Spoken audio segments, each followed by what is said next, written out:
Yeah! Ooh. Yeah? Yeah! Okay, yeah. All right, we're doing a yeah today, I guess. Monday night. And you know what that means. Death Curse Society back on the air. Woo! Yeah! With another edition of Monday Maniacs. Got to get the woo in there. Ric Flair, Tom Atkins. It's that kind of night, man. I am Zigzag. We got the Colonel. We got C-Mother Scratching Phase up in here with us. And tonight we jump into Osgood Perkins telling of Stephen King's short story back in the Skeleton Crew days of the monkey.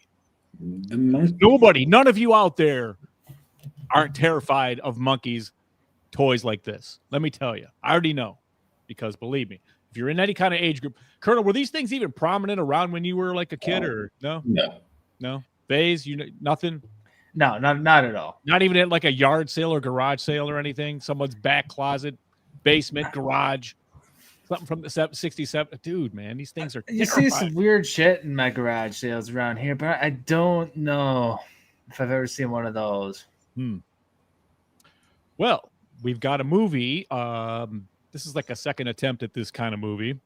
And it came out this weekend. Did okay in the box office, but that's the theme tonight. We're going to jump into that whole thing. Dissect the Monkey just for you tonight on Monday Maniacs. But before we do that, we've got to do all the fun stuff. And top priority is thanking you, the society. And that's what we're going to do. Special thanks to the members, the final girls and guys, Christy, C-Phase, Lorena, BD, Alex, Robert, Tyrone, the Crazy Ralphs, Bell's Fancy Creations had a great weekend at El Paso, Texas this weekend. We can address that a little bit. Dr. Smiley, Raymond, the whole damn enchilada, and of course, the camp counselors, Adam, Corey, Christy, Luke, Lou, Jimmy and Rachel, Stacy, Lynn, Orlando, Chuck Schick, Dave, Carl, Patricia, Kristen, and JJ.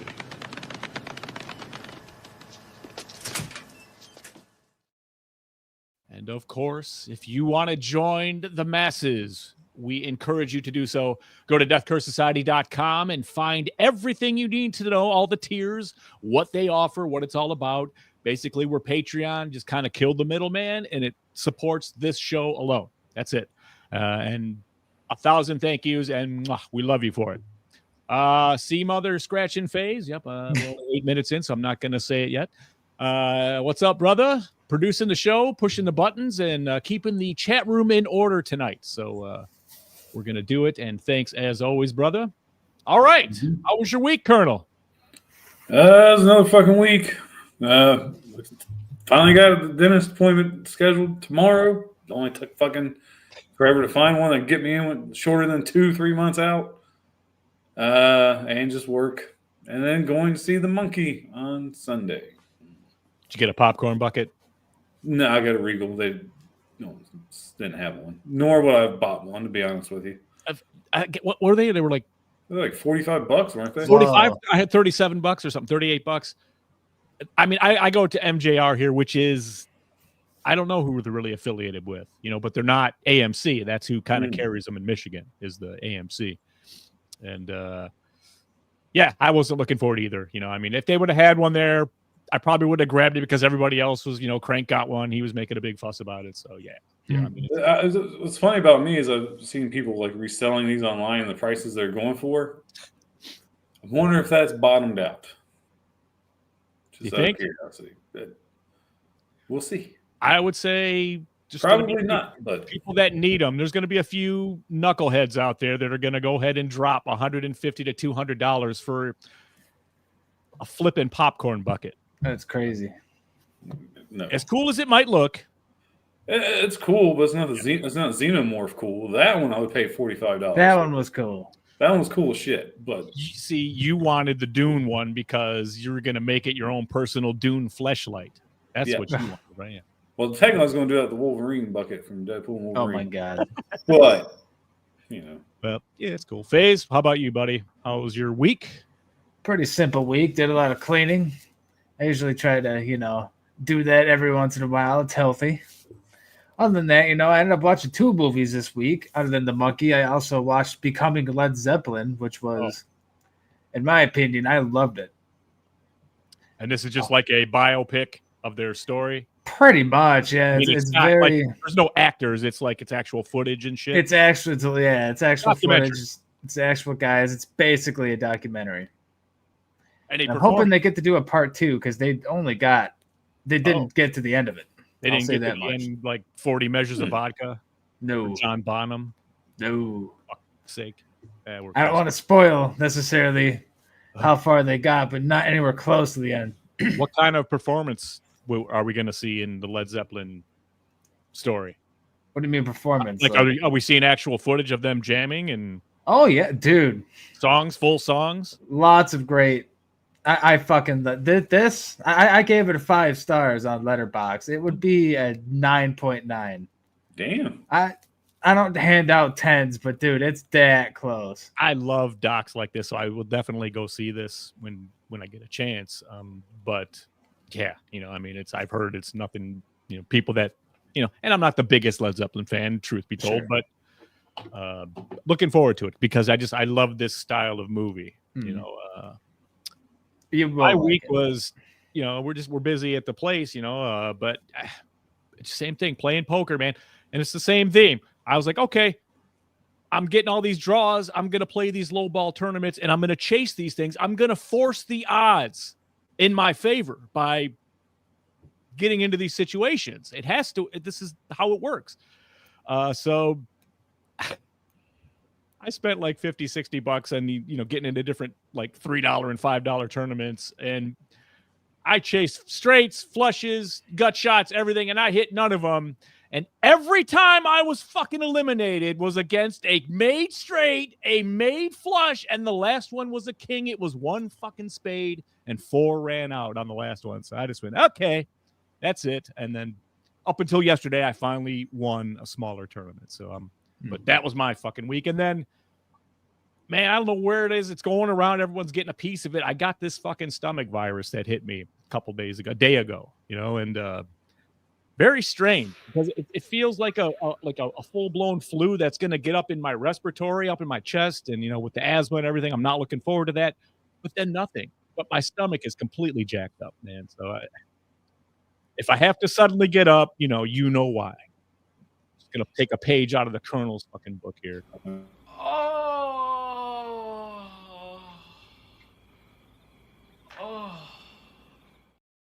So you need to sanitize and wash your hands when you out in public. I don't know, man. It's just everywhere right now, dude. And like, what? I can't go anywhere I go in public. I got to touch a fucking door or something. So I mean, this sucks, man. Just want to be left alone. I can't. This is the time of year. Everything's got to be on. So,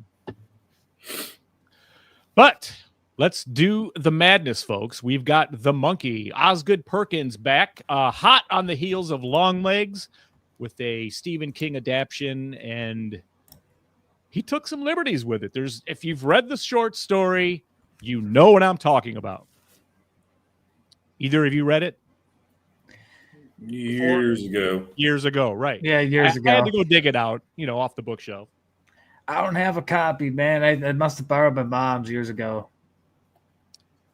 The book is much more serious toned, and obviously, how are they going to depict this over the top comedy? Because that's what it is. There's a lot of it's just over the top. It's so shocking, and it's I guess the reactions you're supposed to entertain you and make you laugh with that.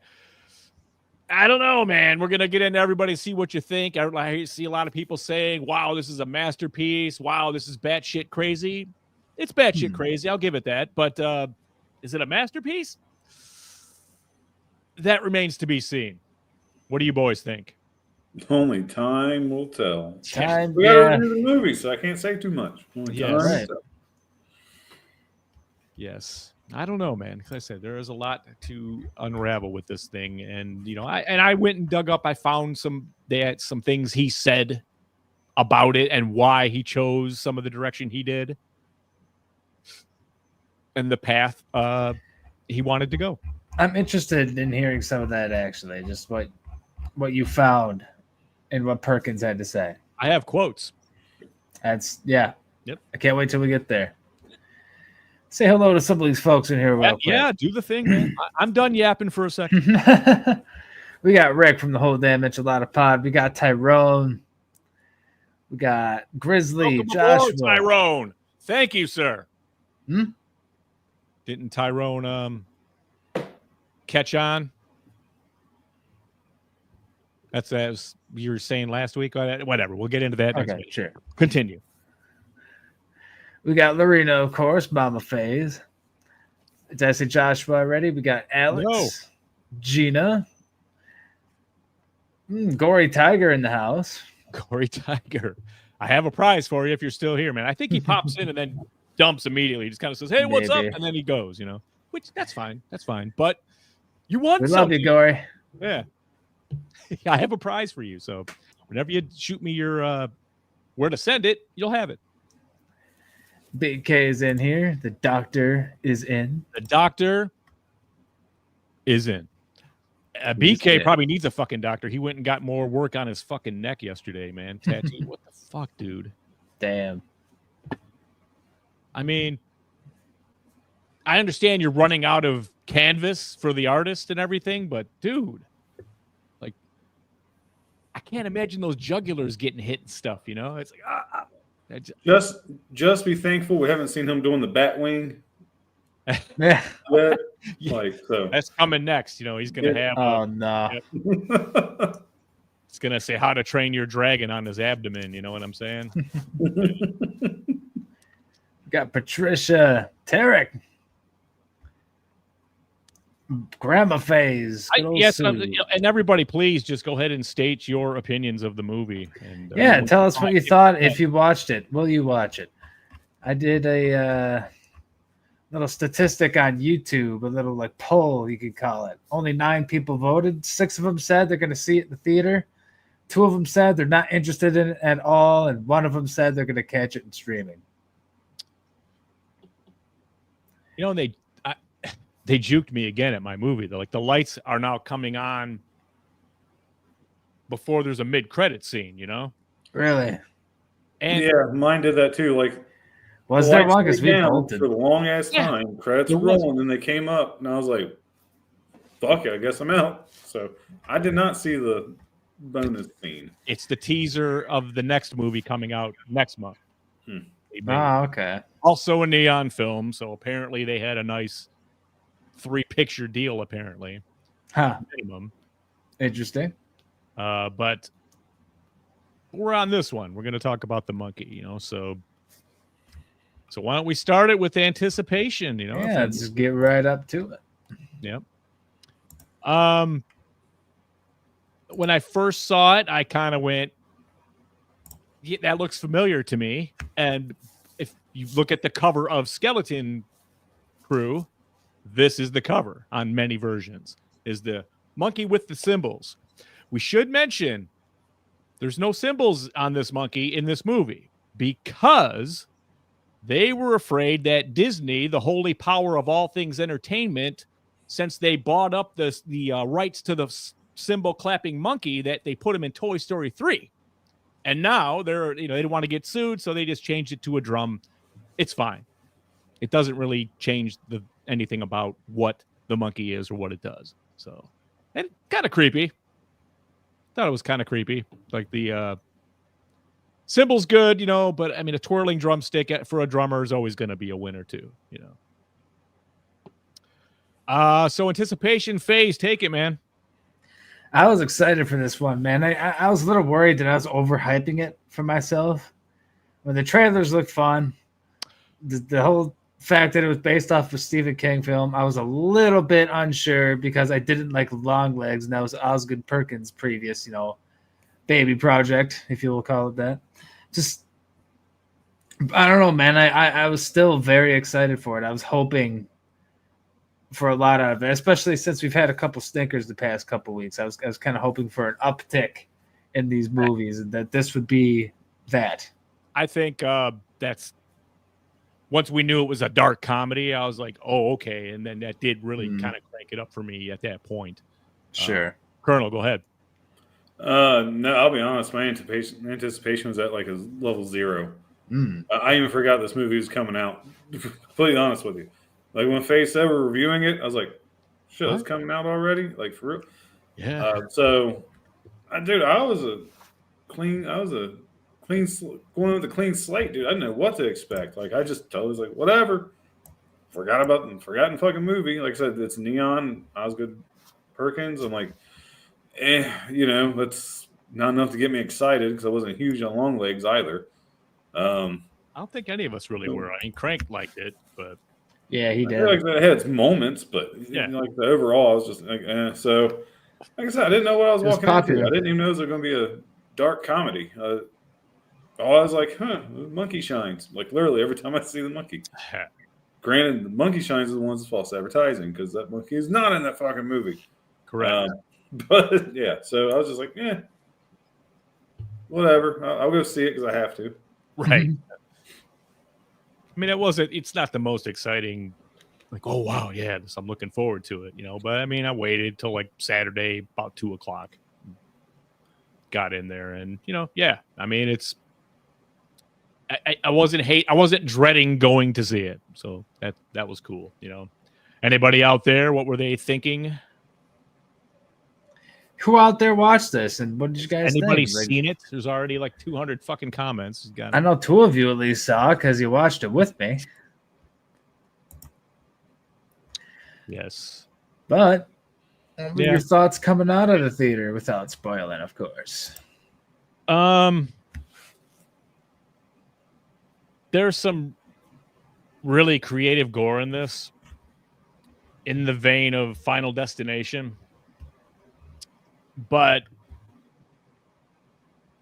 the comedy punches holes in the relationships of what's supposed to be serious. You could tell they had this really crazy script, and then he went this comedy route to it, accentuated by this over-the-top fucking gore. But yeah, there's problems with it, for me. I mean, I'm saying a lot of people are like, that all they needed was the crazy gore. It's great. I love it, and there's about 9 kills in it, I think. But yeah, I kind of was just kind of walking out going, I mean, and I'm pretty much still at the number I was coming up with at that point now, 3 days later. Colonel. Yeah. Like I walked out, I was like, kills are cool. That's my new equivalent of it's a nice drone shot. Because that's literally about the only positive I had to say for this film initially walking out. Oh, man. I just thought the comedy fell short. It fell flat for me. I didn't find it very funny. Okay. There might be a couple spots where I might have chuckled a little bit, but most of the time I was just like, it didn't do anything for me. Let's just say that. FaZe. I didn't know this was going to be a dark comedy going in. I was really hoping that this was going to be scary. Like, I wanted this to be, we're 24 minutes in. I wanted this to be fucking scary. Walking out, I was a bit disappointed because it was way more comedy than, to me, it wasn't scary at all. Like, it had some build up, it had some creepy moments, but it never hit that scary. Mm-hmm. And there's a reason that I've had 3 days to ponder this, so I'm pretty much settled on what I'm thinking. So we'll get to it of why this mashup didn't work this way. And because believe me, I appreciate stupid, thoughtless gore like this. Colonel, you know this. We know this, brother. Hell yeah, this is, and it's all right. It's a CGI and a couple of buckets of blood and stuff. But I mean, it's entertaining. Okay.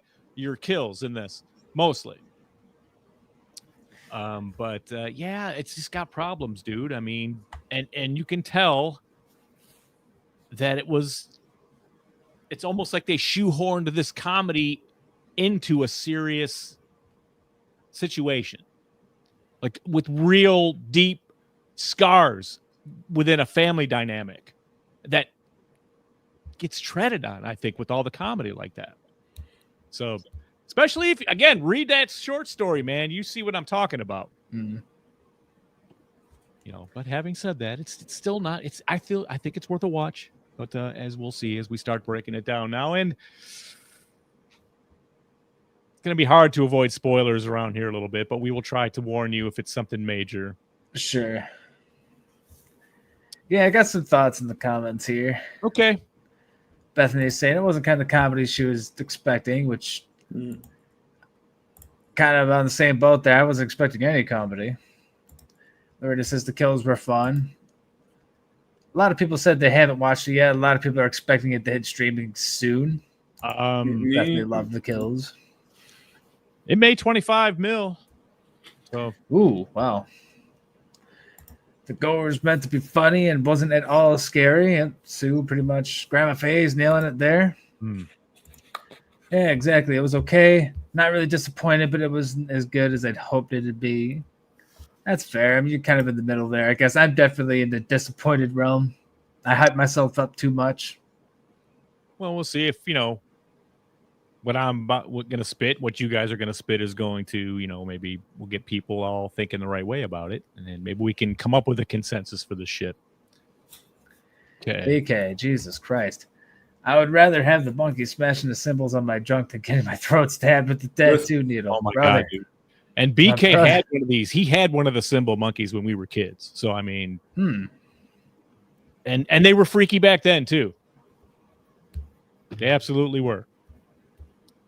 But they did a good job on the design of the monkey. It looks good. It is freaky. It is freaky. The eyes are terrific. And, very spooky. All right. Let's get this thing started. Let's talk about Act Uno. Act Uno. Oops. Let me get to my notes here. Yes.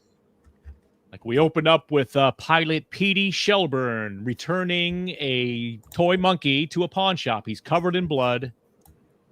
And he's trying to get the guy's fucking right away. He's pointing at a sign that's no refunds on toys. And a line that we hear the entire movie, it's not a toy. Don't call it that. Don't ever call it that, is muttered. That reminded me of The Dead Don't Die with that one line they kept doing. Remember when they kept doing the same joke over and over and over again? It's like a light version of that.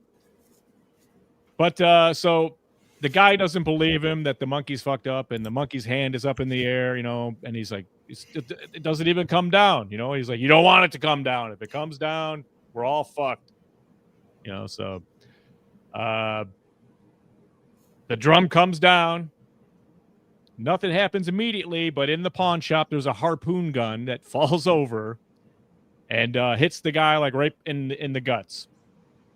And then the other drum goes down, the other hand, and then it retracts along with how many feet of intestine that you have in your body, which was entertaining. I thought that was neat. Yeah. Not super splattery, but neat. It was neat. And I was anticipating, I was like, okay, good start. From there, he disappears. He's gone. He leaves his wife, Lois, to raise. He's got two sons, twin sons, Hal and Bill. And Bill came out first, say 1 minute before, something like that. And he's the biggest dick. I mean, it's not even believable, the sibling dickness that's going on between these two. I mean, he's siding with the bullies, you know what I mean? To torture his brother. It doesn't work, man. It doesn't work here in this, what they were doing to him, making him take his pants off and shit. So, they coexist, but Bill is always a dick to Hal. And Mom's kind of just hating on Dad all the time. So we got dysfunction with a capital D right from the start. It's years later, 1999. The boys discover the monkey in a closet containing their father's belongings, and they wind up the key, and the monkey begins drumming.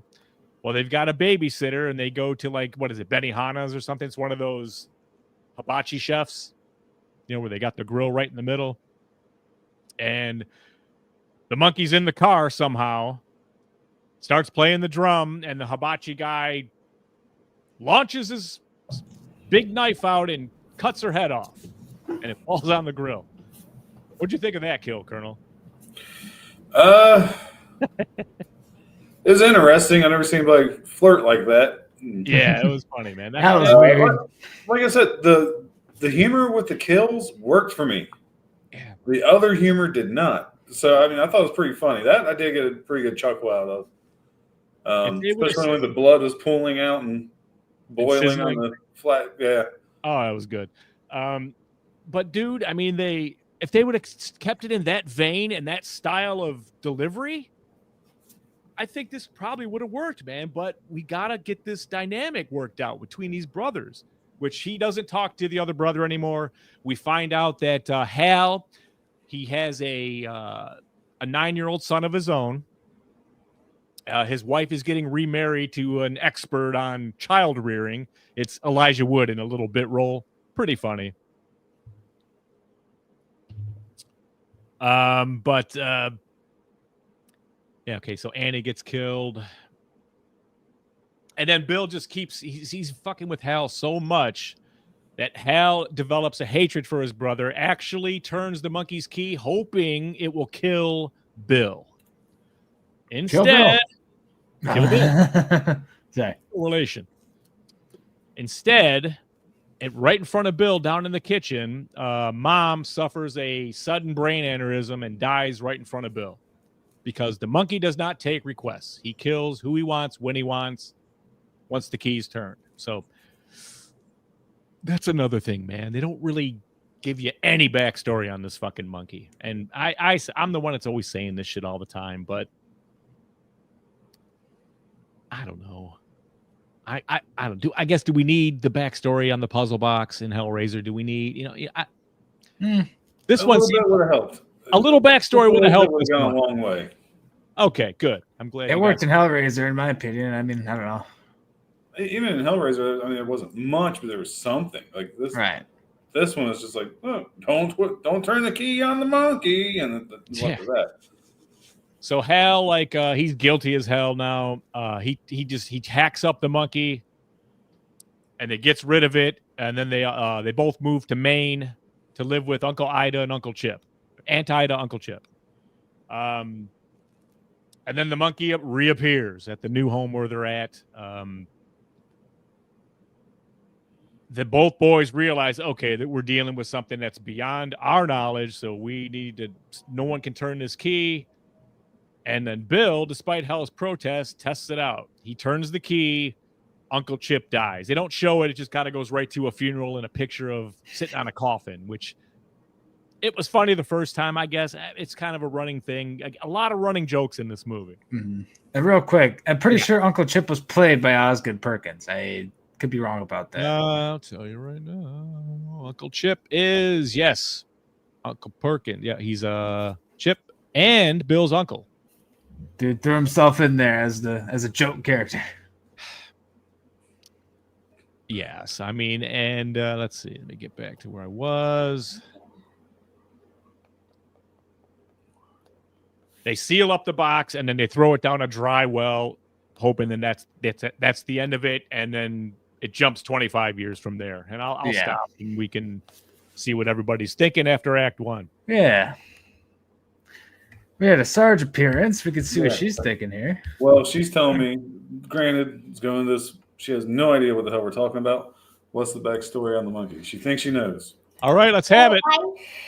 I think someone used to play with the monkey, but then someone killed it because they wanted to.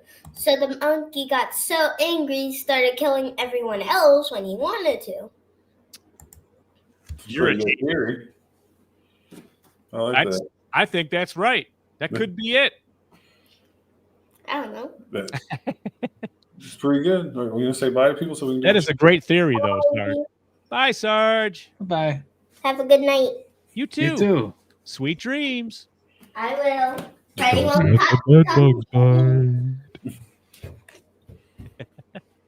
She's the coolest, Colonel.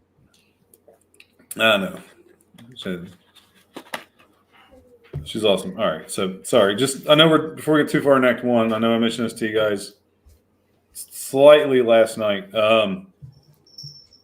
Man, like I said, just going back to their room. If anybody watched it, you notice it took place in '99. They had a Goosebumps poster. Why did it feel like this first act in the movie fit perfectly in an episode of Goosebumps or Are You Afraid of the Dark? Because you always got your good kid, but you got this bully that's always turned up to fucking 11. Most stereotypical bully ever. And I was getting those vibes. I'm sure it was done on purpose, but fuck. It was annoying. Like, it just really, you're trying to make me hate him too much. It was overplayed. I didn't really Very think about it, overplayed. but Like, it literally felt like a shitty Canadian children's horror show. I didn't find any of these characters particularly likable, man. No, not at all. None of them. Not a one. Even the mom was fucked up. She was fucked up. Like, now, I understand the underlying theme is dysfunction. For sure here. This is a dysfunction, broken family. And she's just focused, all her blame is on dad, even though dad was trying to protect everybody from the fucking monkey. Okay. That's what it was about. And but the way the brothers interact, it's just it does not work for me, man. I mean, not even if you hated your own flesh and blood that much, would you ever? That doesn't happen, man. no, it was too over the top. It was too over the top. Overplayed, just like stylized. It just didn't work for me, man. Like I said, it literally felt like, okay, here's your stereotypical '90s bully from every kids movie or show I've ever fucking seen growing up. It not only was that, but it felt super stilted too. I don't know, like the script could use another once over. It just didn't feel quite right. It was very awkward. I don't know how to put it. It took you out a lot. Mm-hmm. You woke up out of the Matrix a lot during this performance. For sure. You're absolutely fucking right. And yes, meow to you too, Elvira. No, she's been a pain in the ass. She's like, I haven't showed anybody my asshole in weeks. Oh my God. Mm-hmm. And apply the Orajel. I'm back. To her ass? Oh. Yes. Good God. Before I licked it. That's horrible. Yes, Act 2. That's why I get my salad tossed too. What can I say? Any of you boys want to take the beginning of Act 2 25 years later? Fuck. Try. I have it here. I mean, I can. If you have it, go for it. I'm just going to be going off memory. Like, I think this happened. Right. I'll be honest. I think Act 2 is kind of when I started checking the phone. Nah, I never checked my phone on this one. I'm proud of myself. I made it exactly 1 hour before I checked my phone. Because it's like an hour 42 or something like that. This movie. Okay. It felt like an hour 35, but it felt longer. I'll tell you that. It felt longer, man. It really did. You boys need to find a church. Okay, so yes, we know Hal is estranged from both his brother. He hasn't seen him in a decade, and he hasn't seen his son Petey. He only sees him once a year. And that's all because preemptive strike doesn't want the monkey to ever interfere with Petey, his son's life. So his ex-wife hates him. She's now with Elijah Wood. And they're kind of or whatever. He was a big dick, but he's signing off to where he goes after this. Enjoy this week. After that, we're full custody, and you're out. You don't ever have to see him again. And he's gonna go along with it. So it's another reason I don't like Hal, because I'd be like, fuck the both of you. You know what I mean? I'm not doing that. Not even if there's a psycho monkey chasing around getting my kid. Not happening. Let's see where we at. Hal learns. Let's see. Full of there it is. Okay. So we get back on Aunt Ida. She's still a widow, on her own. And the monkey's around there somewhere because you hear the drums going. And then her stove lights her head on fire. And she's running around like fucking Ghost Rider in her house. Barrels out the front door. And the house is for sale. So there's one of those real estate signs with the sharp, the Century 21 has the post and the post. Well, she hits her face straight on the post. Probably my favorite kill of the movie, I think. Well, not to mention the first one down the basement, fell through the steps. All that fishing tackle in her face. Now, anybody Oh who's my fishing God. before and hook themselves know And how painful that fucking is. she's That would cleaning hurt. it with pure rubbing alcohol, which is flammable. For fuck's sake. I don't know if you've ever been snagged by a fishing hook, but it Yeah. it gets you.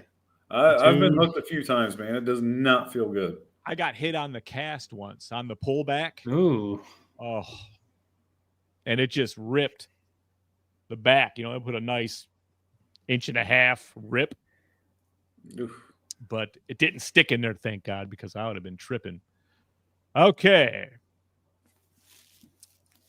Let's see here. She's suddenly killed, so we get to her funeral. And then Bill calls Hal out of the blue and says, hey, something happened at Ida's. Maybe you should get up there and make sure you know what isn't there. If it is, get it the fuck out of there. That kind of thing. He's suspicious. Bill is that someone's been turning the key because, and Hal realizes it's all true when an accident happened. He's had a motel for the night when Bill calls him. And this is where it all gets Final Destination-y. There's like somebody, it's like a swimming pool and a gal swimming and like. Well, remember the AC went off in the room, so he turned down, the AC kicked on, the chick's swimming. Yeah. So, it just lit up like something got poured into the. It just made a huge explosion when she jumped in the water. So she explodes like a bomb, like she had a grenade in her or something, which I appreciated. It was very messy. It was probably the messiest kill, one of them. But you know, there's like pieces of her like hitting the wall and falling down and stuff. So I mean, this is what they mean by the funny gore. This is the over the top stuff you're supposed to find funny, and it is, I guess. His reaction was funny to it, like when it initially happened. Yeah, he's just. I mean, that's the thing, though. It's constantly the Leslie Nielsen Naked Gun reaction. You know what I mean? Which is fine, but you're starting to see that a serious version of this probably would have done a lot better. Oh, yeah. I mean, the Leslie Nielsen reactions are great. As long as you have the Leslie Nielsen one-liners leading up to it. It's just, you're only getting, it's like. Well, they get to Ida's house, and he's, Petey, stay in the car. And he goes in there with the real estate lady. She's going to let him in so he can go and search and see what's what. And then, of course, they find the monkey. It starts playing. And then she's like, oh, nothing happened. And then a shotgun falls down in the closet and blows the fucking agent's head off. So that was cool. Another good gory kill. What'd you think of that one, you guys? It was impressive. I'm trying to remember it. For CGI, like I said, I dug it. Like I said, I dug a lot of the kills in this one, CGI or not. CGI is getting good. Getting better. At least super fucking annoying, dude. So I was happy with it. Yes, at least they're putting the budgets, these bigger budgets. A fair amount of it is going to better gore, and these guys are better designers at it. It looks much, much cooler. I mean, this is what we need if we're going to go the CGI route. Okay.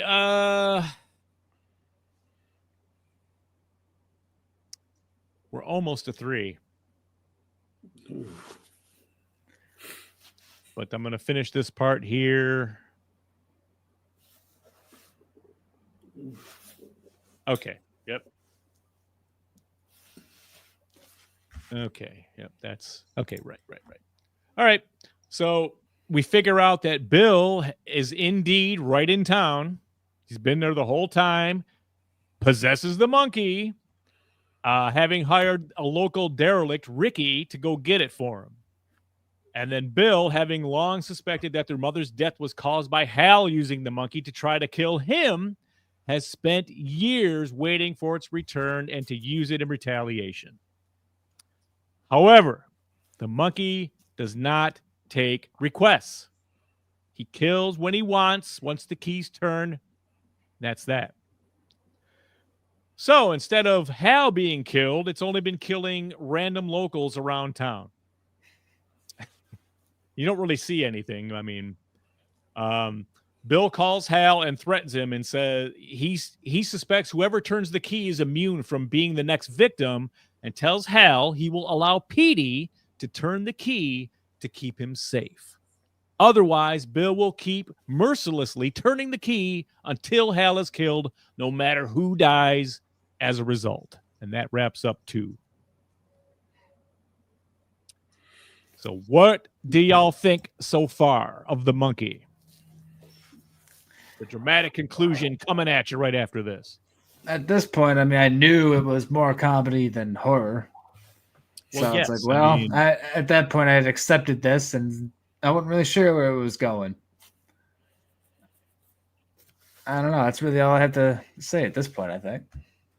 I was definitely looking at my phone going, Jesus Christ. What time is this thing going to be on? You know? Yeah. At this point, I'm like phase. I was like, all right, I know what I'm in for now. It is what it is. Checking my phone. This is the point where the recliner went a little further back. Just I can't decide. I started closing. I'm like, all right, I'm about to go out. And I have to sit I don't up. do the recliner. Oh, dude, my friend Dave, he was snoring. I had to fucking give him the Randy Savage a couple times, man. Dude, Oh I my woke God. myself up snoring when I heard myself go. I was like, I was fucking done, dude. But I understand, because there was this huge breakdown where they're trying to quickly develop this relationship back to something where it's all about this hatred and revenge, and it's crammed down your fucking throat very quickly. Very crammed. It's like they try to put all the story in Act 2.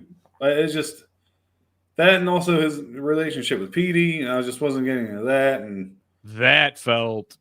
I mean, I get it. They don't see each other but once a year, so he doesn't really want nothing to do with them. And so like I said, it felt awkward as it should, but it's like, I don't know. That wasn't, a lot of this movie just didn't do it for me. Let's just put it that way. Working. And wasn't necessarily bad acting. No. Like I said, when you come when the kills are all you got, that's not a good thing. But the kills were good, especially when they're going through, like, the citizens of Costco or wherever the town's called. Yeah. I can't remember which one, but I remember somebody in the bar, and like they just blew up, and he just took a drink of his beer anyway. Like, it just stayed with this slapstick comedy. They're all just right. Just it's hard for me. I'm trying not to shit on this movie. That's why I'm like being quiet. Like, well, I mean, it deserves a little bit of shaking around, because, hey, man, I mean, I kind of said it for the end for, like, when we score and stuff, but because it's just, like I said, it was just really hard for me to get into. Even up to this point, I'm like, oh, there's a kill, awesome. You knew something was coming, and it's like they get set up just like Final Destination, and it's fine, man. But I mean, I think you see what we're trying to articulate. This would have been a much better serious take. Now, I'll give Patricia the credit for this, because she said it. She typed it up before I said it, but it was my first thought too when we introduced to Ricky. I was like, oh, fucking Joey Ramone, run around. Joey Ramone, I thought, no, who's the guy from Ramones, Stranger Things? Who's the Stranger Things guy that was playing the master? Yeah, I was thinking a member of the Ramones. I'm like, he had the Ramones haircut and everything, man. That's just, I know you were talking about Stranger Things, though. Munson, yeah, the Eddie Munson or whatever. Yeah, I guess so. I don't watch that shit. But that's who he reminded me of. But yeah, so Ricky, yeah, that's okay. So let's jump to 3 here. Let's do it. Well, we got some good comments. I'm gonna highlight just real quick here. Patricia said, I like Over the Top, so I enjoyed it. Not the best, but not the worst. That's fair. That's totally fair. Absolutely. Especially if you like Over the Top. Rick says, I don't know, man. I thought this was paced super well. It was a full theater, and it seemed like everybody had fun. That's also fair. Yeah, but I mean, But it's just opinions. I'm not saying anybody's wrong or right. After reading the book, I expected a little bit more of digging into that hatred. Sure.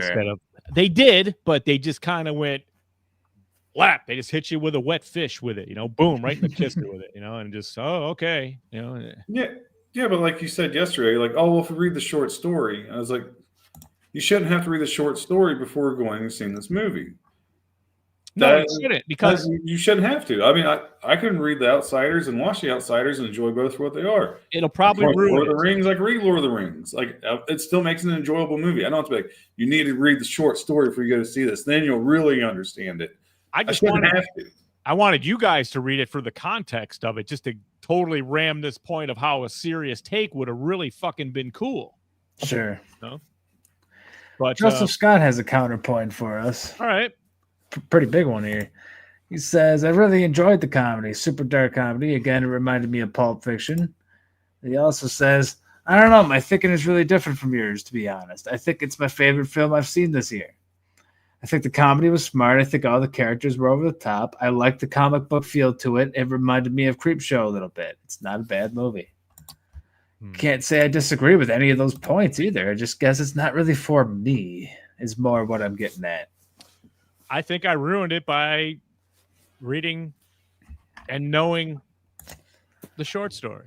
But that based on the short story by Stephen King, so why wouldn't you read it? And like, and I'm not mad. I mean, like I said, I'm not gonna. I see that I'm not really lining up with all these people out there going, "Oh my God, this is a masterpiece. This is Osgood Perkins at his best." And I'm kind of like, well, I don't know, man. I can appreciate that saying that it feels like Creepshow, though. It's maybe not entirely, but I understand what he's saying there. I understand what he's saying too. Even Creepshow, at least you get that comic feel to it. Like, it's set up as such. Yeah, and it becomes that if they do that, but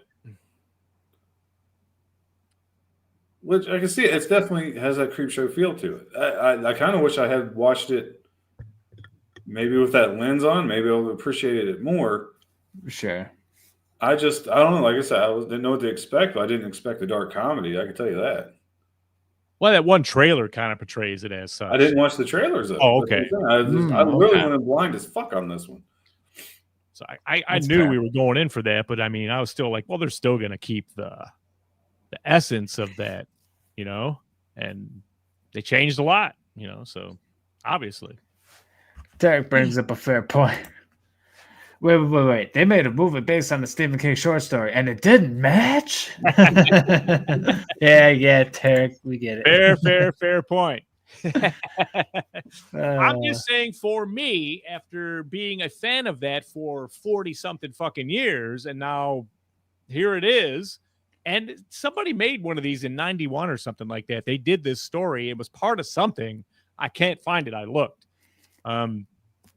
But it's that one was more serious too back then. So I like Osgood Perkins, but there's just some things about this that just made it less of a Stephen King, just outside of the idea and the characters, really, Sure. Joseph does acknowledge that it is very different from the short story. And he agrees with Colonel about not watching the trailers. Yeah, like somebody was saying in the conversation, I don't know how I avoided this one because we see so many fucking movies. Yeah. This one was everywhere. I saw this one at what was this? Hard Eyes played the monkey trailer. Mm-hmm. I don't even remember the trailers from Hard Eyes, dude. I'll be completely honest with you. But we'll be having the Osgood Perkins discussion again in like a month when his next one comes right out. So we've got another comment here, but before we move on, it just popped in here from our good old Jared Crank. He says, Osgood Perkins has established himself as one of the genre's most daring writers and directors with The Monkey. While not for everyone, and definitely different than what most would expect, I dug it. Okay. And he's like fresh out of the theater right now. Had I not known the short story so well, I think I would have liked this a lot better, a lot more. That's fair. We did mention the preview, Crank, and only did any of you guys actually stay for it? I didn't. I know I missed it. I missed it. And it's a teaser for the next. I know it's a teaser for his next movie. That's all I know. Yeah. Which is cool. Let's move on to Act 3 here. Fucking 3, man. Okay, so Hal, he's not going to let Ricky get involved with this at all. Oh no, I mean Petey. He's not going to let Petey do this at all. And then Ricky, who's now obsessed with the monkey, he's completely possessed by it. You know, like Dracula and he's got that idiot with the feces and everything. He forces Petey at gunpoint to go inside Bill's house and get the monkey. And then Bill offers Petey to wind the key to see what happens. And Petey does so. He turns the key.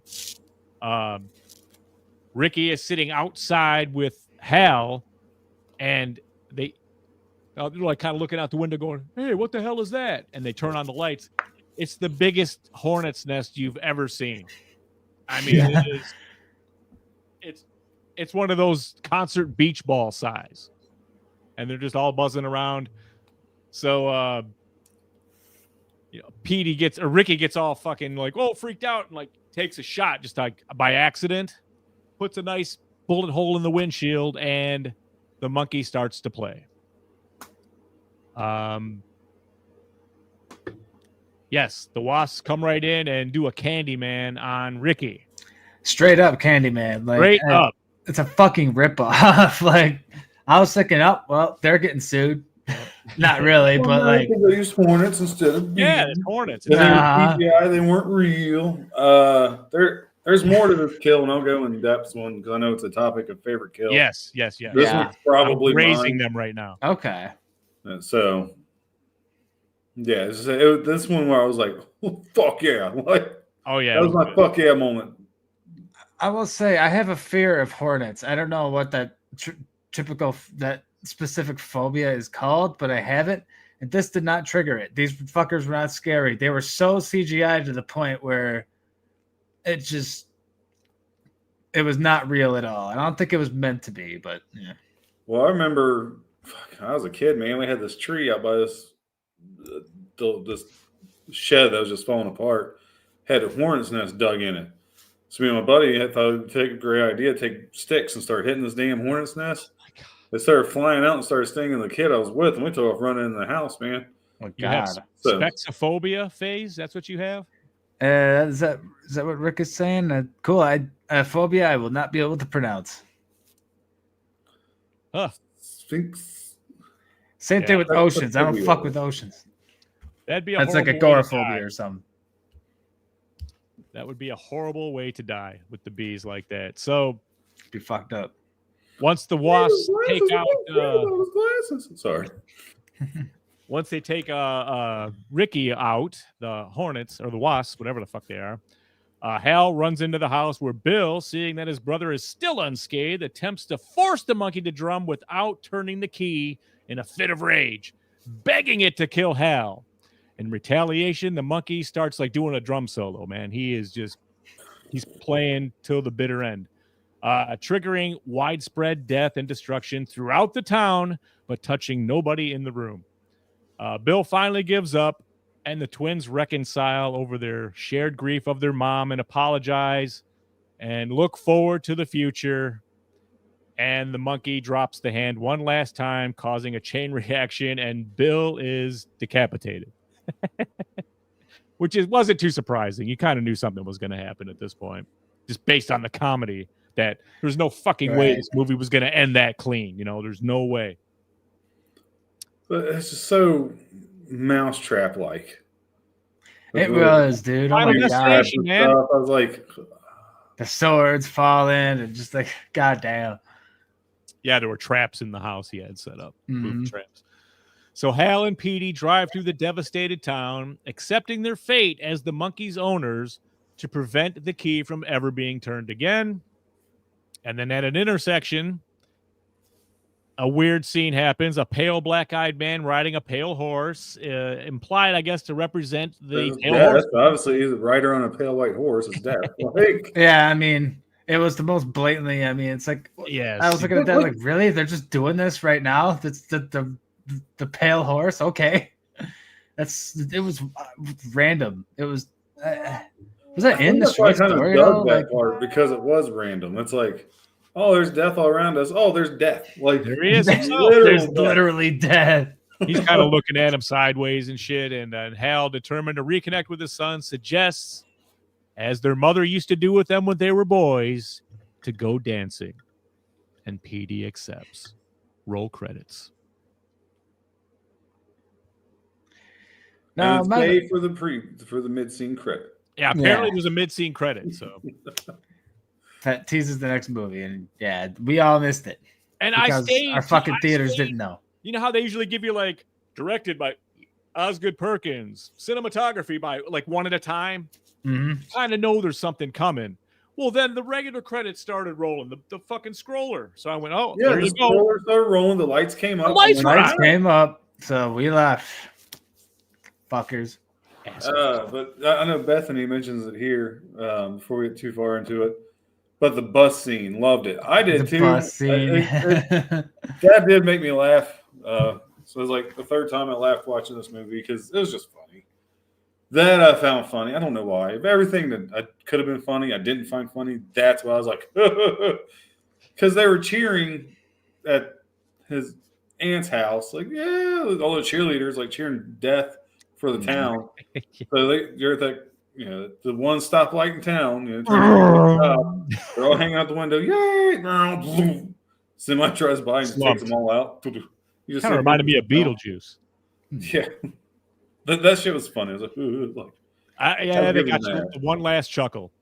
Joseph says he thinks those girls were the same as the bullies from Act 1, the one that stole the kid's pants. Yeah, so the cheerleaders were with his own brother sided with the cheerleaders to steal his pants and make him walk around in his underwear earlier in the movie. But again, it's so stupid. It's not like, like Carrie. Remember the bully scene in Carrie? Carrie was meant to be like real. This was meant to be funny. Like that's a whole different tone. Yes, but that's my point. I mean, when I don't know, even the way they dispose of they get rid of the monkey in the book. Like it's Crystal Lake. They sail out in the middle of Crystal Lake and throw him in, and you can hear him playing as he's going down. And they get back. The boat breaks and they get back to shore, but all the fish die in the lake. That's what happened. So I mean, that would have been fucking cool. So I don't know. So how do we get from the end of the movie to the cold open that we had where he's going to the pawn shop? That I didn't quite put together. I mean, maybe I'm just overthinking that. I think we just joined the story. Here we are. This is where we're at. Fair enough. Just starting point. Simple. He just goes right to the pawn shop. Here you go, fucker. I need to get rid of this. Someone else needs to buy this. That's fine. And he takes it back home, drops it off, says, "I need to go get some milk," and they just never came back. Oh my god. Yeah, they never really say how that finalizes unless they're planning a sequel. The whole dad and kid story, the whole I'm never going to see you again after this whole thing story that was kind of played out and then forgotten about. Yeah, I don't know. Yeah, it's like I said, there just wasn't a whole lot of reasoning behind anything. It's just like, it is what it is. Just go. Just go with it, and don't worry about the fucked up relationship that's not really there, that should be there, but it's not. Just go with the comedy for what it is and the over-the-top and the kills. Yeah. We will answer the questions in the sequel. Right. That's what they say. All right. We've got casting and acting up next. And FaZe, why don't you lead us into that? What'd you think of the casting and acting? Well, I'm not too sure who all the actors were. I can kind of take a look on the Googler here. I got it, man. You had Theo James playing Hal and Bill Shelburne. Christian Covery as the young Hal and Bill. So a couple of sets of twins. Tatiana Maslany as Lois, Hal and Bill's mom. Colin O'Brien as Petey, son. Rohan Campbell as Ricky, the stoner guy. Sarah Levy as Ida, the aunt. Adam Scott was Dad. Elijah Wood was Ted Hammerman, the new husband of Hal's ex-wife. And he's in one scene. Osgood Perkins as Chip. Yeah. The uncle. Tess Degenstein as Barbara, the real estate agent.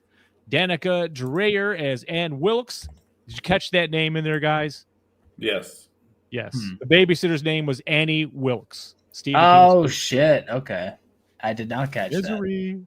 Yeah. And then finally, Laura That's Minnell cute. as Hal's ex-wife. She's in one scene. And then there's actually a funny priest. He's kind of funny. I laughed with a couple things he said. Nico Del Rio as the rookie priest. Yeah, that priest. Oh So, man, like, yeah.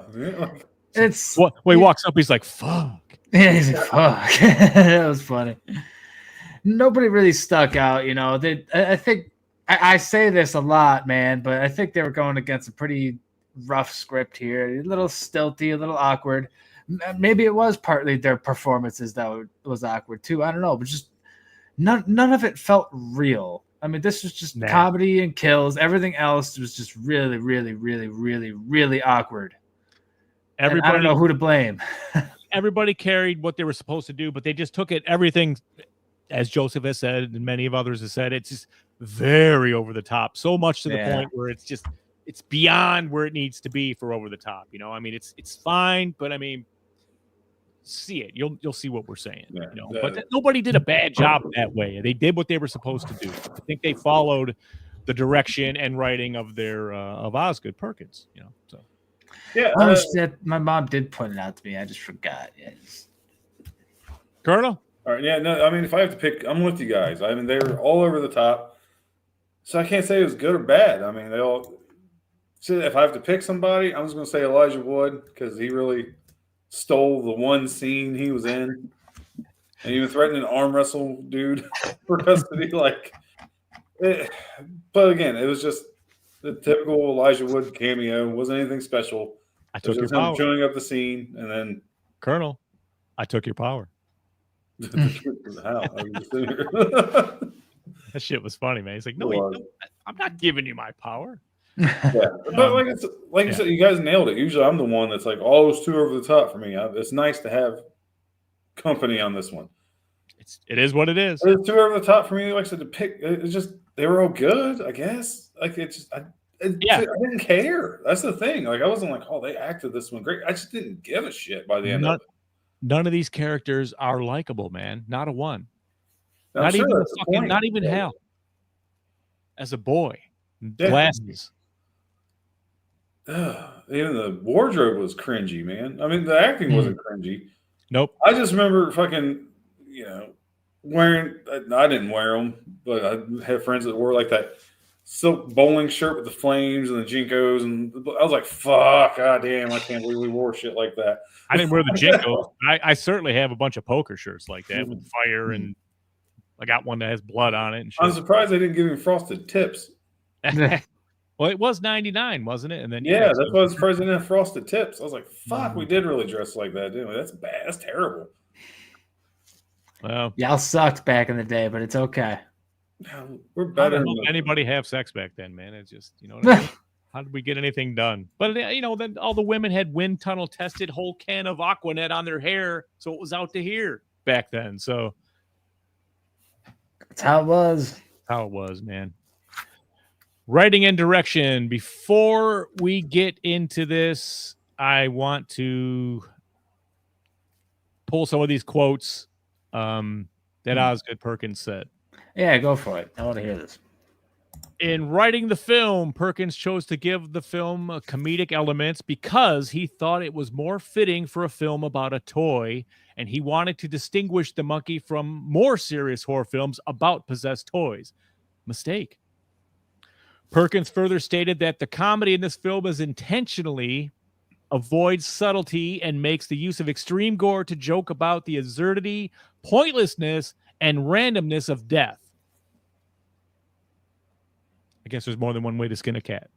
And then, quote, I took liberties like a motherfucker. They, Atomic Monster, had a very serious script. Very serious. I felt it was too serious, and I told them, this doesn't work for me. The thing is with this toy monkey is that people around it all die in insane ways. So I thought, well, I'm an expert on that. Both of my parents died in insane, headline-making ways. I spent a lot of my life recovering from tragedy, feeling quite bad. It all seemed inherently unfair. You personalize the grief. Why is this happening to me? But I'm older now, and you realize this shit happens to everybody. Everyone dies, sometimes in their sleep, and sometimes in truly insane ways, like I experienced. But everyone dies, and I thought this may be the best way to approach that insane notion is with a smile. So sounds like he should have made an original movie based off of that concept. I mean, I don't know. Just using the monkey for that just seems strange because and I want to see this original script that was, the serious script that he's talking about. Because I feel like that probably would have been a billion times better, at least in my personal opinion, and us two. Maybe not some other people. But this is a pretty divisive film. It seems. That's just kind of disappointing to hear. It sounds like this should have been something other than the monkey. When you put it that way, because he just went too far from the source material. Allow me to twist the knife even further. Director Frank Darabont originally held the film rights to Stephen King's short story The Monkey and planned to make it upon the completion of The Mist back in 2007. Okay. And it just never materialized. He lost the rights. Yep. Damn it. I much rather would have seen his take on that serious story. That could have been cool. Blame The Walking Dead for that. What's that? You could blame The Walking Dead for that, I'm sure. Probably. Yeah. Exactly when that was. So yeah. Man, that's disappointing. I mean, I see his point of view, and he has every right as the director to do what he wants with the story. But fuck, I'm like you guys. I give me a serious horror movie, man. I just feel like seems like we're on a kick right now. Man, all we're getting is dark comedies, like horror comedies. Well, I feel like I've watched this year so far. I mean, Wolfman was funny, but it's because it was just a bad fucking movie. I'm just that Hitchhiker. I want fucking legit horror. I guess we'll have to wait till October to get that. Oh, wait a minute, no, we're not. Because we're going stuck with fucking Final Destination again. Yeah. I mean, I get where he's coming from. That's fine. If I had read that before seeing the movie again, had different, went with a different point of view, probably enjoyed it more. I just want a serious fucking horror movie, man. Like, I'm fine seeing demonic toys or possessed toys or cursed toys killing people. I'm fine with it. There's only so many original ideas, dude. Like, I know it's all been done already. Just if you'd have kept that a serious horror movie with gore like that, dude, we're fucking swinging, man. Yeah, could have worked so well, but maybe maybe I didn't hate this. I didn't hate it though. I know. Hate this. We're making it sound like we did. I mean, I didn't. I can't speak for Colonel, but I didn't. It's technically sound wise and cinematography. It's all good. It's polished. I liked it more than Longlegs, and that was Osgood's previous movie. That was pretty, that was his last written and directed film, I believe. And I mean, I did not like Longlegs so much, and I was in the minority in that. I like this better than Longlegs myself. Okay, Colonel. I think I like Longlegs slightly more than this. Okay, story-wise, and like the writing, the direction, the cinematography. I was when it comes to kill, this blows fucking Longlegs away because like I wasn't big on Longlegs either. I just thought that was a better movie than this. And Lerner brings a good point. The music. We don't have a topic for it, but it had a really good soundtrack, that's for sure. It's tense.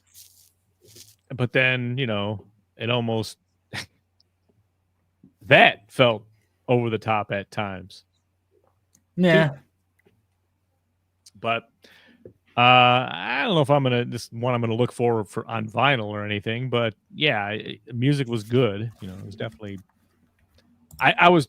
My brain was spinning on many other things by that point. To focus in on the music, I couldn't get to that while we were watching. No, I'll be honest. I was about to say the same thing. I was so out of it at one point. I didn't even notice. Like I was just there. I was existing, dude. He was just there, man. He was in, like the doctor. It's almost like I took a fucking gummy before I went and just. Oh I man, did not, but that's what it felt like at times. I'm like, probably be better if I did. I could have laid back and probably fell asleep in this movie for a end of the second, beginning of the third act, you know. But I'm a pro, man. I stayed with it. So you saying I'm not a pro? I stayed with it too as much as I could. Just fuck, man. That recliner was nice. The seats are very comfortable in these motherfuckers these days. That's for sure. All right, this will be fun. Best kill. Or at least favorite kill. I don't know. Maybe I should call it favorite kill. Yeah, favorite kill for you guys. I'll start with the Colonel and see what he says. Because I know you're going to steal mine. So, like I said, as fake as it looked, I'm going to go with the Hornets, man. Just because I just imagine how awful that would have been. Well, he grabs his jaw at one point and like really pulls it open. Yeah. And then, like, you know, when he dies, they start chewing their way out of his fucking face. Yeah. Again, fake as fuck. But a lot of these kills in this movie look fake as fuck. But this is definitely the fakest looking. But dude, to me, that was like had to be one of the most painful ones. It's just like I can't stand fucking flying animals that sting that serve no fucking purpose that I'm aware of. Where that's wasps, fucking hornets. Fuck those assholes. Either or, wasps, hornets don't matter. They don't serve a fucking purpose. They're not pollinating the goddamn flowers like honeybees. I'm cool with bees. I give them their distance. They give me mine. We're good. I'll kill a fucking hornet or a wasp every time I see one. That is just But they're all good. I mean, even at the end of the movie when they're driving through town, you see that person impaled to a tree by a fucking surfboard. Yeah. You got some outrageous ass fucking deaths, dude. It's a lot going on. There's a lot of them. They're all good. I didn't think there was one bad kill.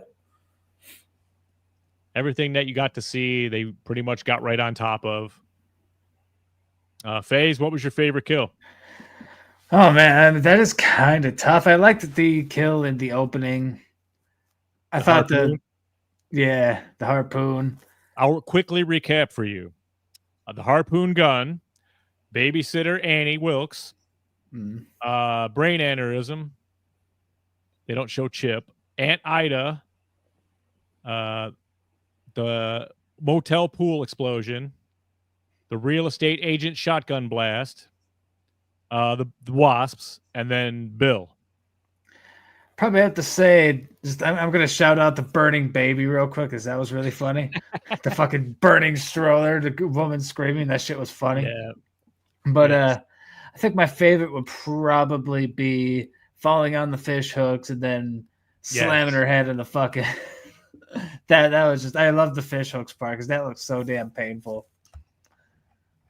I mean, Bill's decapitation was pretty cool too, but I mean, Aunt Ida falls into the fish hooks, cleans it with alcohol, and it's, you got a nasty scene where she's like tweezing them out and the skin's all stretching and shit. Oh, it's so terrible. It's horrible, man. It's some body horror action, and then lights her face on fire. Excuse me. Fuck. Yeah. And then runs full speed, 10 miles an hour, right into a fucking real estate post that's been, of course, shaved down. And puts her face right through it. It pops out the back of her head. It's brilliant. By far my favorite. That's yours too? Yes. Nice. Same with Lorena here. We got a lot of comments here with favorite kills. Fish hook and flames. We got that one. We have got, of course, the intestine, the bus. Yeah, the bus was just funny. The baby in the stroller was funny too. Yeah, the sweet impalement. Sweet impalement, yes, Patricia. Speak it, sister. Another one with the flaming head, lawn sign, impaling. Absolutely. Yes. Oh yeah, the arrow through the stomach, the intestines being pulled out. So brutal. Yeah, this movie was just it was good on the kills for sure. It set a good tone for kills with that first one. So. Oh man, yep. Aunt Ida, another one, another vote for her. That's probably the most popular one. It was good. I mean, I just because it was so like, oh, it was. That's just the fact she stepped in that fucking vase or whatever it was. Then went down the hill. Yeah. Like, seriously? Got another big one from Joseph. We've got part of the movie I really liked, and it threw a lot of people off, was the apocalypse death horseman riding through the town that we were just making fun of as the town was being mutilated. It left me with a sense that the movie was a lot more than just a monkey. That's why I think this is going to be a trilogy. A lot of people are saying trilogy, but I don't know. But I'm feeling a sequel being hinted for sure. That's something that I was going back and forth on. Is there something within the monkey, or is it just projected hate of the brothers or the people? You know what I mean? Is it some kind of amplifier that way? There's a couple of ways they can do this because he's clearly made it an original thing. It's not the same thing as the King book, so he can pretty much do what he wants. And I felt elements of that, like his own hate activating that thing. Or, I mean, I would obviously love that's, Beelzebub is behind the drumming monkey. You know what I'm saying? Some kind of demon, something that we love that. I mean, it's been done to death, but we love it. And a big budget like this would have been cool. Go ahead. If they're going that route, I want 4 films, one for each of the fucking 4 horsemen. At that point, if you're going to go that far, you might as well. Pestilence. Yeah, bring on the entire fucking apocalypse. But we'll see. I could see this definitely getting a sequel. I'd actually be okay with a trilogy, to be honest with you. I'd be down to see more of it, but we'll see. Looks like blah blah blah blah blah blah blah blah. On to the final thoughts. Unbreakable, about 17 million. So I saw it like $25 million. I mean, that could justify a sequel. If it made enough money, certainly. Absolutely. Osgood Perkins, the 2 highest opening weekend neon films ever. Probably this third one too. We'll so we found our new A24. So I guess it's time for A24 to transition to the new Blumhouse. They're the Blumhouse. Boy, yeah. Yep. Start burning down buildings and shit. Oh boy. It's time. It's competition. That's okay. It's all good. Hey, if I could see burning babies or burning buildings, I'd rather take burning babies.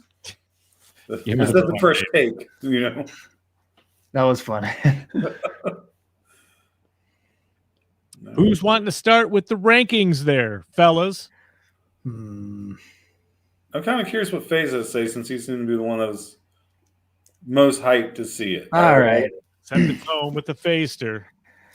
Man, I had a hard time picking a score for this one. A really hard time because, do I want to judge it as a dark comedy, or do I want to judge it based on what I thought it was going to be and how disappointed I am?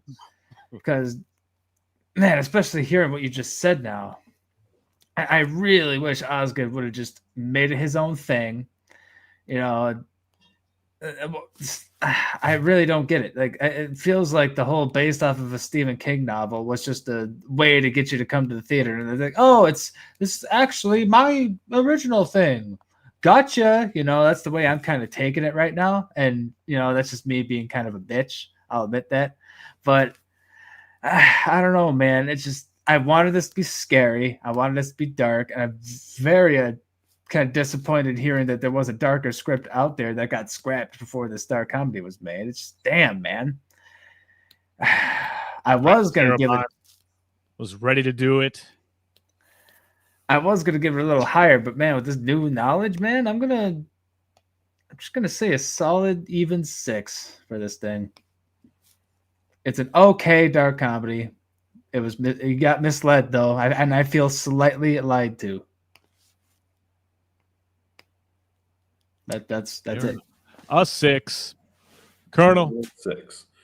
Yeah. So like I said, going in, not knowing what the fuck I was in for. Was not expecting a dark comedy where I felt the comedy outside the kills felt very flat. Didn't do much for me. Again, like I said, I was checking my phone. I woke myself up snoring once. Hopefully I didn't snore more than that. That chair got really fucking comfortable, man. Like usually I can kick back and I'm entertained. I'm watching the movie.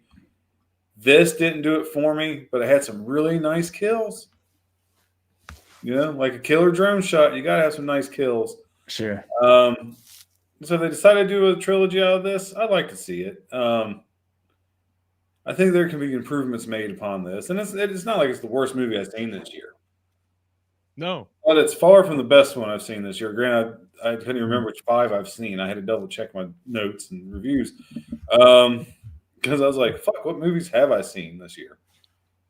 5 in 2 months isn't bad, but man, I need some. I prefer quality over quantity, and I feel like I'm just getting a lot of quantity right now.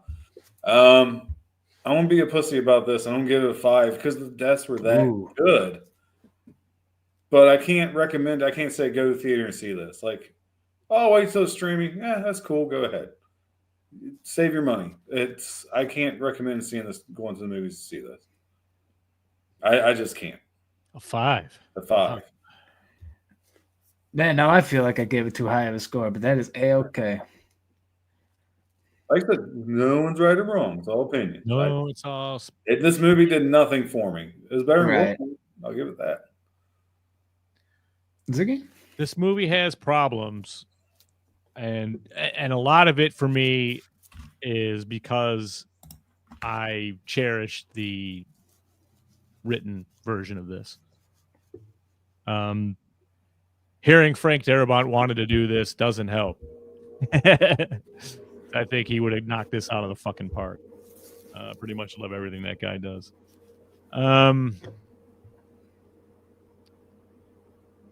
In the end, I was entertained.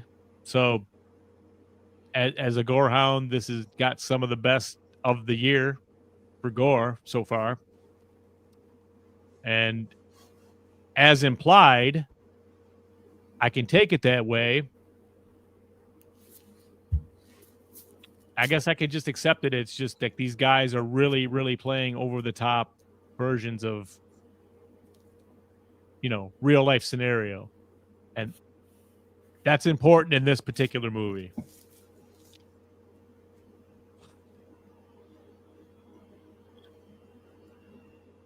I was entertained in the end, so 7. Okay. Damn, it's higher than I thought it would be for you. I was like going right at 6.5, man, but I can accept it for what it is. I mean, but it doesn't mean I'm not disappointed with what it is. Okay. Yeah. That puts us at an even 6 between the three of us. Crank will definitely up that average. It sounds like he'd probably give it like an 8 or higher. No, I'm sure. I'll give it a 9. This is right there with Companion for me. As far as best movies, it's probably the best I've seen of the year so far. I can say that. For me, the best I've seen this year has been Companion. I wish this could have been higher because, like you said, the gore was fucking fantastic. If I was just to rate the gore and the kills, it's a fucking 8. But the lack of the overacting was just, it is what it is. But it kind of, and the lack of explanation on anything. Like I just, again, I feel like I was watching Are You Afraid of the Dark? You got your bully, you got your good kid. Like it was Fear just Street 99. Whatever. Yeah, it just took me out of it. Yeah. Like I'm just kind of chilling, waiting. When's the next kill? That's what I was waiting for. When's the next kill? I perk up, then I go back and chill. I guess you really get no final destination. You never get a good visual of what's death is. They never show it. Yeah, which I appreciate. Because I appreciate actually seeing death on screen. That's cool shit. Yeah. Yeah. Like I said, it has positives. It's just overall, I can't give it more than a 5. It's a middle of the road for me. Somebody That's tell okay. Rob Zombie that's how you fucking do a white pony story. Oh my God. Damn it, man. That's so funny. Got a lot of scores in the comments here. Let's hear it, man. Let's hear it. First, I mean, can we give some love to the monkey for great marketing tagline, though? Everybody dies, and that's fucked up. I appreciated it. Yes. Did anybody else score a popcorn bucket? I know Crank got one. I think somebody in the Any of you guys out comments there? mentioned, but yeah, At the very beginning we kicked it, but Rick gives it a solid 8, which An is 8? impressive. Joseph Scott gives it an 8.5 out of 10. I love that Quentin Tarantino feel that he got while watching it. He did compare it to Pulp Fiction quite a bit. I can say it felt more Tarantino than Creepshow for me. Okay. Lorena gives it a 6 plus a rat tail. Interesting. And then Tarek gives it 5 or 6 rating. I always read like this is only just good enough. Oh, that's not a rating. He's just saying that's how he interprets our ratings. Oh, But right. yes. So I said, Yeah, it was good enough to not get pissed off. I don't know. I'm kind of right there with that. Yeah, I'm not pissed at it, but I also didn't. You know, my mom's been paying for these tickets, so it's not like I paid to see this, so I'm not that pissed. Yeah, I can't say I was pissed. Wolfman, I walked out pissed the fuck off. Yeah, I didn't. That one was. This, I walked out like, with my Sure. Regal Unlimited and all that shit. It was $15 for me to go. I didn't feel like I was screwed out of $15. I got my popcorn. I got my pop. I snuck in my peanut M&Ms. I was good. It was some quiet time. It was some me time away from the kids. Yeah. So I couldn't complain about that. I'm like, all right, it's whatever. I said, my boy Dave went, and like I paid, like I put everything on my account, so I got my next 2 movies and popcorn are free. So, loving it. But that's the monkey, folks. I mean, I love it. Tarek says, Face admits if he paid for it, it would have been a 4. Fuck, it probably would have. Honestly. Oh my God. I paid. It just it wasn't what we wanted, but that I'm okay with that. And that's why I can, you know what I mean? I can give it the 7 because I see what it is. Sure. It just wasn't what I wanted, And that's okay. Yeah. Ooh. Ziggy and breathed on me through this fucking computer screen. You're surprised you can't hear that. My stomach's been like, oh, man. 40 minutes. We got to go smell-o-vision. That's right. Oh, no. God, not on this one. They ain't going to smell like cookies and roses, I can tell you that. Damn. Holy shit. All right, man. That's going to do it for Monday Maniacs. We're going to get out here a little bit early this week. Colonel's got an early-ass appointment, so we got to Yeah, I'm lame like that. I got to try to get more than 4 hours of sleep tonight, guys. Sorry. I'm still not feeling the best either, so, I mean, let's do it. But what do we got next week, FaZe? Next week, we are reviewing Vicious, which I don't remember the trailer for that one. I don't have any. Fuck, this is back-to-back weeks. I'm like, what movie are we reviewing? Never heard of it. It's a review. Yep, it's Vicious. Let's see here. I'll just say real quick, I appreciate that, Tarek. He says it's a great review. You guys are good at these breakdowns. I appreciate that. Thanks, man. See, while you guys are looking at it, this makes me laugh because Raina and Joseph hated Hard Eyes. I know they're I appreciated Hard Eyes for what it was. I'm not saying it's like the best slasher, but I enjoyed it. Right. That's just funny because I'm on the total opposite end of Joseph on those 2 movies. But yeah. Okay, let's get a synopsis here for it. Upcoming American horror film written and directed by Brian Bertino. Stars Dakota Fanning. Oh, Jesus. Oh, God. Mary McCormick, Rachel Blanchard, and Devin Nakota. Okay, so give me a synopsis here. I can't find one. Let's see. I don't remember the trailers either. I guess just check out the trailers. Yeah, we could probably do that. But just everyone check out the trailer and be ready. Go see it. And we'll be ready to bring that back to you next week, I guess. But boy, that's not very encouraging with that cast, huh? No. Yeah, we'll see.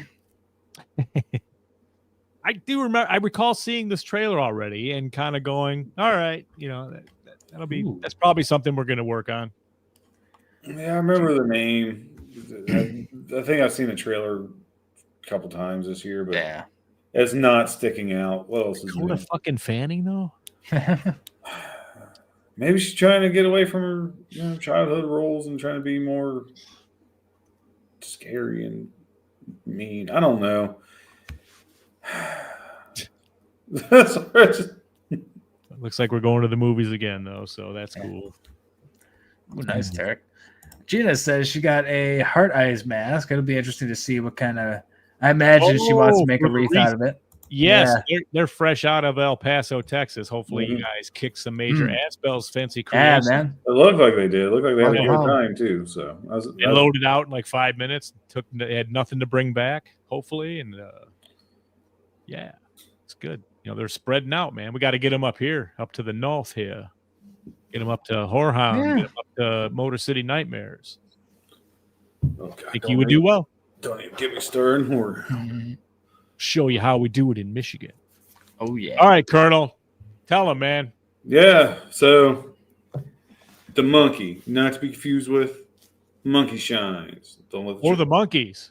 or the monkey. Right. Jeez. I don't know. I was watching this movie and people just think we're just I was just monkeying around. But I ain't gonna go any further because I don't want to get us kicked off. Oh, my God. Yeah, so it looks like vicious. It's vicious how much money is taken out of my bank account to watch these fucking movies this year. My next one's free, baby. Nice. Like I said, Regal on Unlimited, up. it's always free for me for one ticket, so it's no big deal. Come on. Yeah, join us next week. This was a lot of fun. A little surprised Zag rated this as high as he did. I accept it for what it is. He succumbs to the mainstream way of thinking. He doesn't want to get made fun of on Facebook for not liking this movie. I don't think a 7 is actually going along. I'm seeing I'm 8.5 fucking with to you. 9s out there. I'm just fucking with you. I've seen both ends of the spectrum. It's funny Yeah. watch people argue over it. It's a fucking movie. These Good are going. opinions. If you loved it, awesome. If you hated it, awesome. That's fine. Don't be too vicious with words out there. And apparently Zag and myself don't even listen to my own advice. I'm going to remind you, don't get sick. Wash your dick. And ladies, spring's right around the corner. You better get that summer's eve ready because y'all got to start smelling some freshness. And those sundresses in like 6 Damn. months. Ooh. Smell my ass. If it smells nice, I will. Oh, my God. And on That that goes note, through ladies and guys. I don't care. If you got to smell nice, I'll take it with. Just no. I don't know. I'm getting. We are supposed to compare. Yeah, Good I'm God. done. I'm done. Just go. Leave me alone. I love thanks how Derek everybody put it. for, oh, wait. Yep. Fellas, don't forget to douche your Eve. Ladies, don't smell like summer. Use dick. Use dick. I love Just it. use dick. Use dick. The choice of a new generation. Deek. All right, Well, man. well, You got it. We got Vicious next week with Dakota Fanning. Yes. Will it be better than the monkey? I don't know. I got to go look at the trailer again. I really have no idea what the fuck it was. I don't remember. I just don't. But yes, man, we love you guys. Thank you so much for joining us each and every week. We are nothing without you, and that's why we praise you at the top and bottom of every show. The yes. fucking members, man. The final girls, Christy, C-Phase, Lorena, BD, Alex, Robert, and Tyrone. Bells, Dr. Smiley, Raymond, the whole damn enchilada, and Adam, Corey, Christy, Luke, Lou, Jimmy and Rachel, Stacy, Lynn, Orlando, Chuck Shit, Talk shit. Dave, Carl, Patricia, Kristen, and JJ.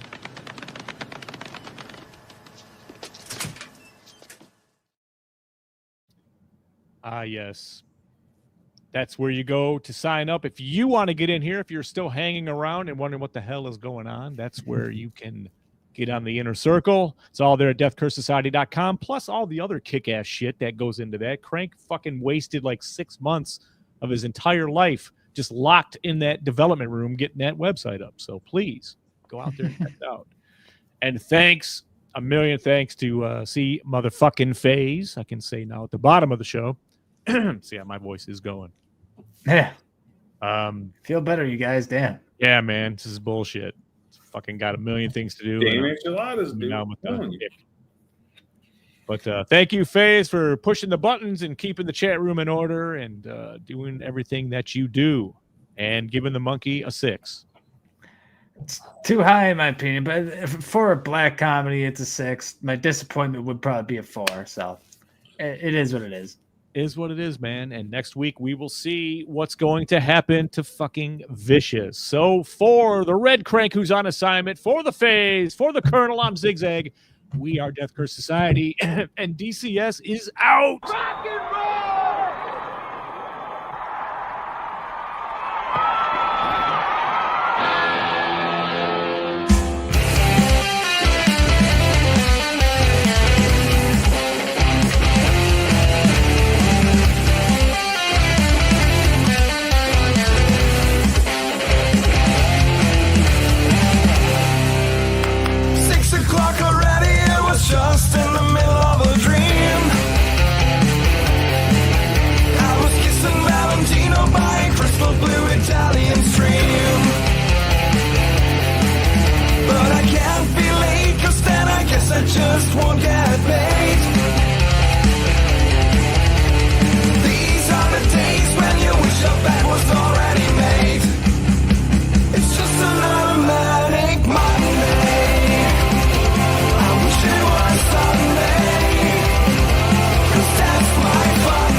Ah! Ah!